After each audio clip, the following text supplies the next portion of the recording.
올해 52살인 김미영이라고 합니다. 오늘 여러분께 제 이야기를 들려드리려고 해요. 아마 믿기 어려우실 수도 있겠지만 이 모든 게 실제로 제가 겪은 일이에요.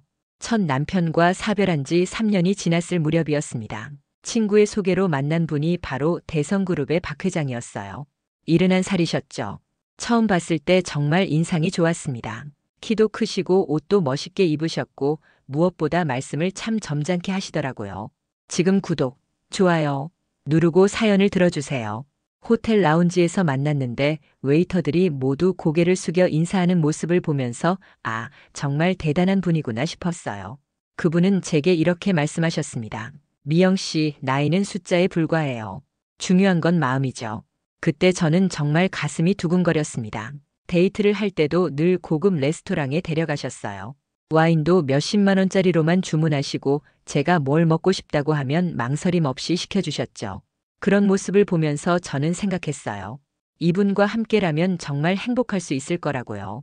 프러포즈도 정말 로맨틱했습니다. 한강이 내려다 보이는 펜트하우스에서 갑자기 무릎을 꿇으시면서 반지를 내미시더라고요. 미영 씨, 나의 마지막 사랑이 되어주세요.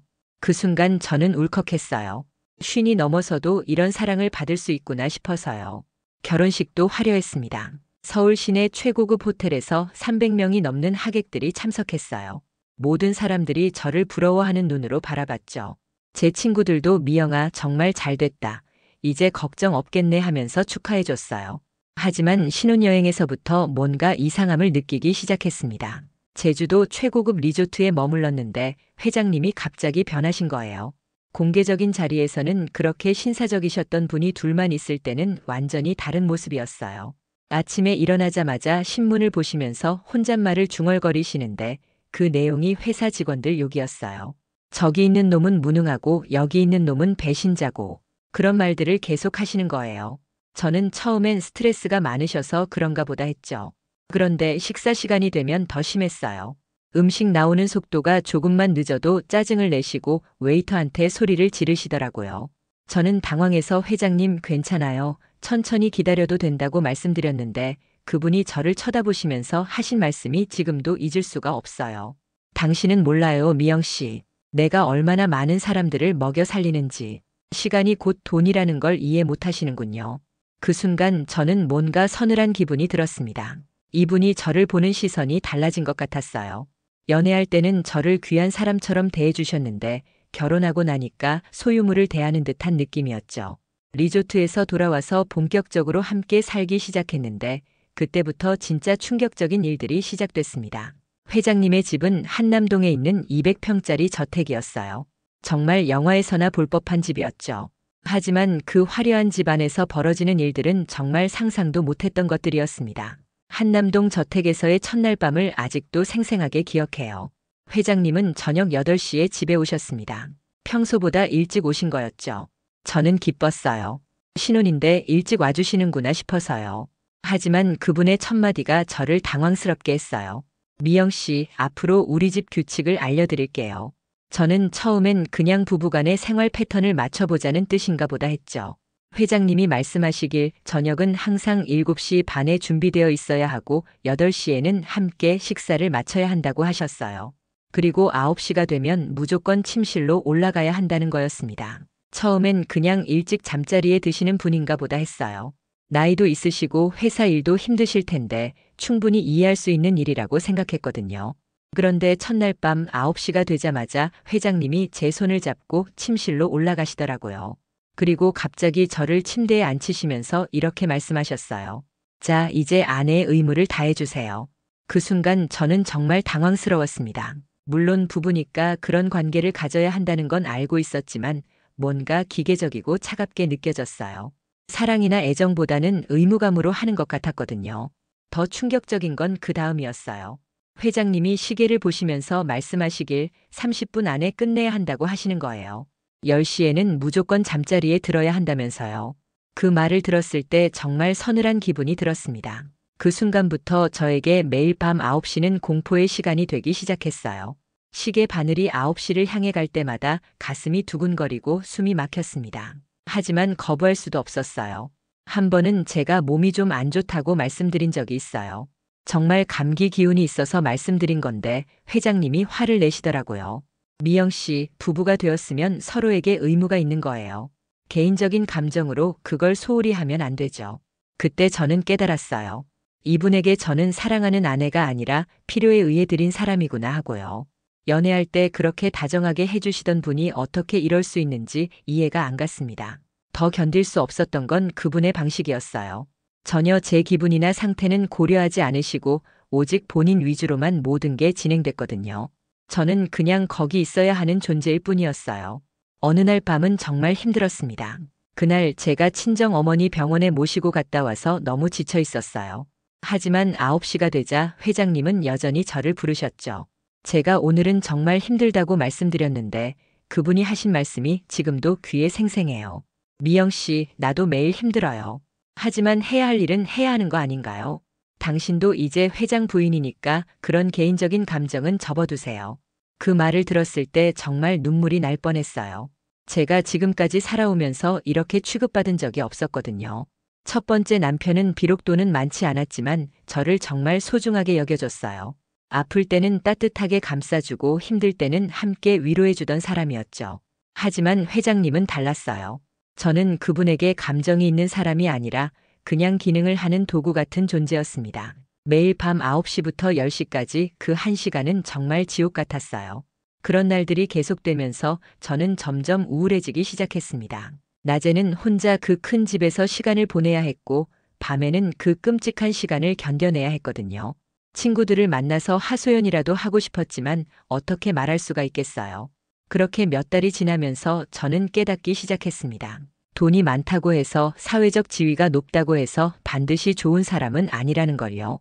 그리고 제가 생각했던 행복한 결혼 생활과는 전혀 다른 현실을 마주하게 된 거죠.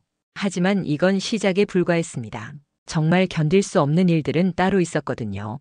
결혼한 지 6개월쯤 지났을 때였어요. 회장님이 갑자기 말씀하시길 이제 본격적으로 회장 부인 역할을 해야 한다고 하시더라고요. 무슨 말씀인지 물어봤더니 각종 모임이나 행사에 함께 참석해야 한다는 거였어요. 처음에는 좋은 일이라고 생각했습니다. 집에만 있는 것보다는 사람들도 만나고 외출도 할 수 있으니까요. 하지만 첫 번째 모임에 참석하고 나서 제 생각이 완전히 바뀌었어요. 그날은 대성그룹 임원진들과 부인들이 모이는 저녁 모임이었습니다. 회장님은 제게 백화점에서 몇백만 원짜리 드레스를 사주시면서 단정하게 입고 나오라고 하셨어요. 그때는 남편이 저를 예쁘게 보이고 싶어 하는구나 싶어서 기뻤죠. 하지만 모임 장소에 도착해서 회장님의 태도를 보고 깜짝 놀랐어요. 다른 사람들 앞에서는 정말 완벽한 신사였거든요. 제 손을 잡으면서 우리 부인이에요. 정말 자랑스럽습니다 하고 소개해 주시더라고요. 저는 그 모습을 보면서 혼란스러웠어요. 집에서는 그렇게 차갑게 대하시던 분이 밖에서는 이렇게 다정할 수가 있나 싶어서요. 혹시 제가 오해했나 싶은 마음도 들었죠. 그런데 화장실에 갔다가 돌아오는 길에 우연히 들은 대화가 저를 충격에 빠뜨렸어요. 회장님이 다른 임원들과 이야기하시는 걸 들었는데 내용이 이런 거였어요. 아, 이번에 새로 들인 부인 말이야. 나이가 적당하고 보기에도 그럭저럭 괜찮아서 데리고 다니기 좋아. 예전 부인은 너무 늙어서 창피했거든. 그 말을 들었을 때 정말 다리에 힘이 풀렸어요. 제가 이분에게는 그냥 장식품 같은 존재구나 하는 걸 깨달았거든요. 사랑해서 결혼한 게 아니라 체면을 위해서 필요한 사람이었던 거죠. 그 뒤로는 모든 게 달라 보이기 시작했어요. 회장님이 사주시는 비싼 옷들, 명품 가방들, 보석들 모든 게 저를 위한 게 아니라 본인의 위신을 위한 거였다는 걸 알게 됐거든요. 어느 날은 회장님 친구 부부가 집에 놀러 왔어요. 그분들도 나이가 비슷하신 분들이었는데 회장님이 저를 소개하면서 하신 말씀이 정말 상처가 됐어요. 이 사람이 우리 새 부인이에요. 어때요, 절죠? 나도 이제 젊은 사람과 살아야 활력이 생겨요. 그 자리에서 저는 정말 얼굴이 화끈거렸습니다. 마치 제가 물건이라도 된 것처럼 품평을 당하는 기분이었어요. 그 친구분도 아, 회장님 복 많으시네요. 이런 젊은 부인을 두시다니 하면서 저를 위아래로 훑어보시더라고요. 그런 일들이 반복되면서 저는 점점 위축되기 시작했어요. 사람들을 만나는 게 두려워졌고 외출하는 것도 싫어졌습니다. 하지만 회장님은 제 기분 따위는 전혀 신경 쓰지 않으셨어요. 더 견딜 수 없었던 건 집 안에서의 생활이었어요. 회장님은 제가 마치 직원인 것처럼 대하시기 시작했거든요.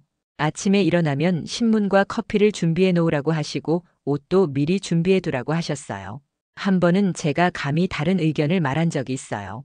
뉴스를 보면서 어떤 사회 문제에 대해 제 생각을 말씀드렸는데 회장님이 황당하다는 표정으로 저를 보시더라고요.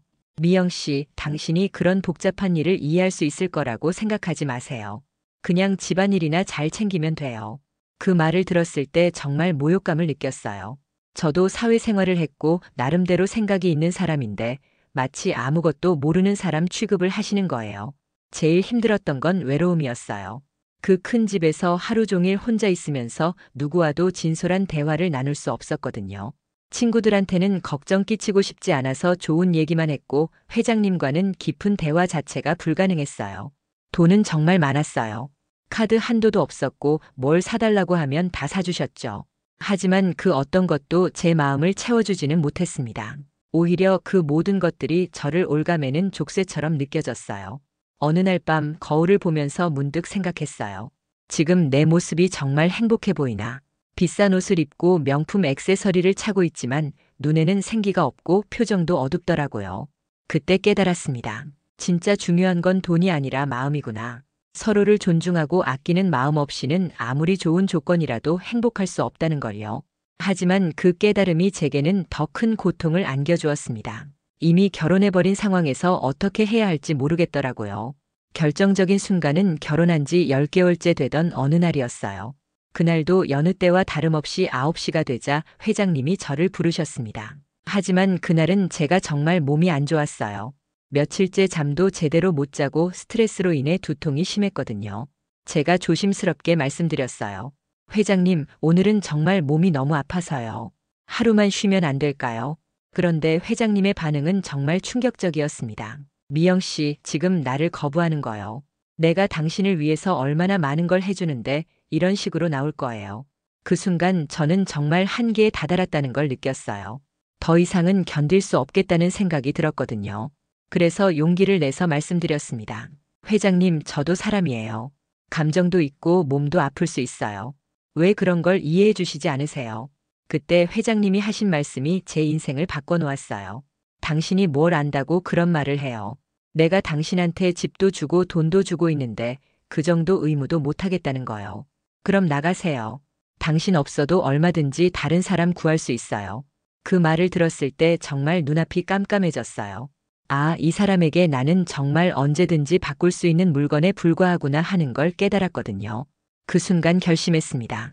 더 이상은 이런 식으로 살 수 없다고요. 다음 날부터 저는 이혼을 준비하기 시작했어요. 먼저 변호사를 만나서 상담을 받았습니다.